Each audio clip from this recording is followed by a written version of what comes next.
একটা শহরের মেয়র। মানুষ তো আসলে ভালো মন্দ মিলিয়ে মানুষ।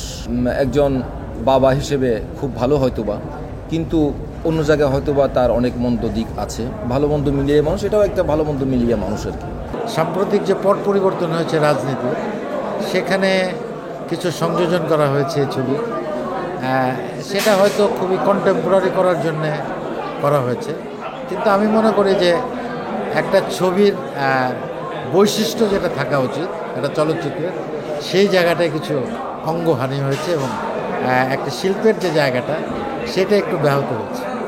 আমরা চলচ্চিত্রকে চলচ্চিত্রের জায়গায় দেখতে চাই, প্রোপাগান্ডা হিসাবে আসলে এটা ওভাবে দেখতে চাই না। সাথে আমি কাজ করেছিলাম তখন তো পুরোটা দেখিনি, তবে আমি মনে করি যে এটাই সময়ের গল্প।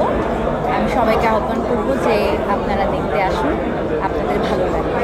840টা আমরা করেছিলাম গত বছর নভেম্বরের 4 তারিখ থেকে শুরু করেছিলাম। নভেম্বরের 1 তারিখে থেকে শুরু করার কথা ছিল, কিন্তু আসলে তখন তো আসলে বাংলাদেশের পরিস্থিতি আমরা বুঝিনি, কিন্তু এখনকার পরিস্থিতি সঠিকভাবে তখন বুঝিনি। কিন্তু সত্যি সত্যি আমরা যে চাপের মধ্যে ছিলাম, এক ধরনের বাস্ট আউট করার মতো এটা পলিটিক্যাল স্যাটায়ার আমরা চেষ্টা করেছি নির্মাণ করার জন্যে।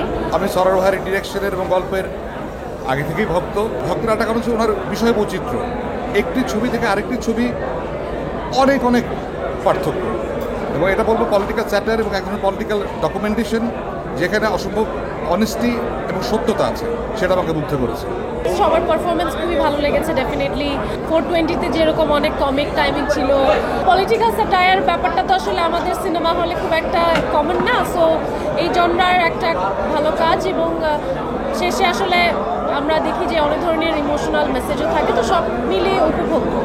6 মাস আগে এই প্রজেক্টের সাথে যুক্ত হই, এরপরে যত সময় গিয়েছে তত আমার মনে হয়নি যে ওনার সাথে আমার প্রথম কথাবার্তা হচ্ছে।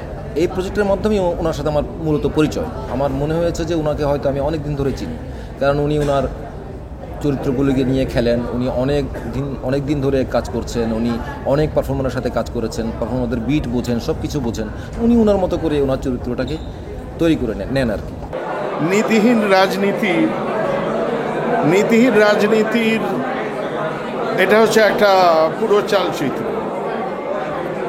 যে আমাদের দেশে যে দীর্ঘদিন ধরে নীতিহীন রাজনীতি চলছে এবং নীতিহীন রাজনীতিবিদরা যে সমস্ত কর্মকাণ্ড করছেন, তারই পরিণতি হচ্ছে এই ছবির যে প্রধান চরিত্র অভিনয় করেছে তার।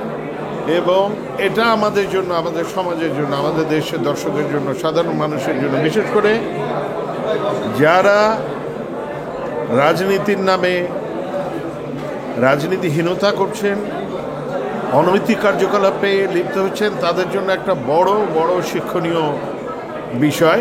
ভালো লেগেছে, কারণ টেলিভিশনের পরে মনে হয় অনেক দিন টিপিক্যাল যে মোস্তফা সরোয়ার ফারুকীর যে মেকিং, ওনার যে চার্নটা সেটা হচ্ছিল না। একটু উনি অনেক বেশি কঠিন সিনেমা বানাচ্ছিল, কিন্তু আমরা যারা 90s বড় হয়েছি, আমাদের কাছে তো আসলে ওই 69-এর মোস্তফা সরোয়ার ফারুকীকে আমরা বেশি কানেক্ট করতে পারি। তো আজকের ওই কাজটা দেখে সেই পুরান ফারুকী ভাইকে খুঁজে পেয়েছি। এই ক্যারেক্টারটা তো আসলে খুব পরিচিত ক্যারেক্টার। এটা আমাদের দেশের ঘটে যাওয়া অনেকগুলো ঘটনা আমরা এই চরিত্রের মাধ্যমে দেখতে পাবো। সেহেতু দর্শকরা অবশ্যই অনেক কানেক্ট করতে পারবেন, আর কানেক্ট করতে পারলে অন্তত কিছুদিন তো হয়তো দর্শকের মনে থাকা যাবে আর কি। 840 তো আপনারা জানেন, আমি 840 যে যতগুলো পোস্ট দিয়েছি সেখানে অনেক কমেন্টস দেখেছি এরকম যে 420-র ডাবল আপ 840, তাহলে 420-র পারফর্মাররা নেই কেন, মোশাররফ করিম কোথায়, রুলফুর রহমান জর্জ কোথায়। এগুলো দেখে আমার এত ভালো লেগেছে আপনারা বিশ্বাস করতে পারবেন না। অর্থাৎ আমার মনে হয়েছে 420-র সাথে দর্শকের একটা আত্মার সম্পর্ক আছে, সেই চরিত্রগুলো তারা এখানে দেখতে চেয়েছে। এমন নয় যে আমাকে অপছন্দ করে, আমাকে ঘৃণা করে ওনাদের কথা বলছে। এই জিনিসটা আমার খুব ভালো লেগেছে। তো 420-র দর্শকরা অবশ্যই 840 দেখবেন।